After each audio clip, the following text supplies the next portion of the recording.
Hi friends, இன்றைக்கி நான் ரெகுலராக ஒரு அக்கா கிட்டே ஊறுகாய் வாங்குவேன். அந்த அக்கா வந்திருக்காங்க. அவனுக்கு எவ்வளோ அழகாக அந்த ஊறுகாய் செஞ்சு வச்சுருக்கான்னு பார்க்கலாம். பார்க்க போகிறோம் ஃப்ரெண்ட்ஸ். பாருங்கள் எப்படி செய்வேன்னு தான் அடுத்து போடுது. வா, இது மாங்காய் ஊறுகாய் பாருங்கள் ஃப்ரெண்ட்ஸ், அழகாக இருக்குது பாருங்கள். அந்த அக்களை பாராட்டணும். நல்ல டேஸ்ட்டாகவும் இருக்கும், நல்ல மணமாகவும் வாசனையாகவும் இருக்கும் பாருங்கள் ஃப்ரெண்ட்ஸ்.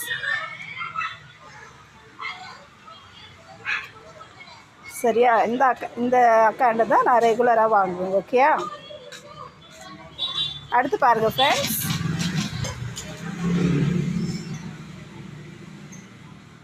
அது ஒன்றும் இல்லை,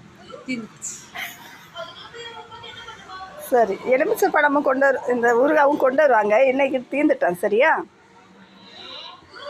டேஸ்ட்டு எப்படி பார்க்கலாம், இந்த ஊறுகாய் எப்படி போடலான்னு சொல்லிட்டு நெக்ஸ்ட்டு வீடியோவில் ரெசிபி நான் உங்களுக்கு சொல்லித்தரேன். மாங்காய் ஊறுகாய் செய்வது எப்படின்னு உங்களுக்கு நான் காட்டுறேன். ஓகே.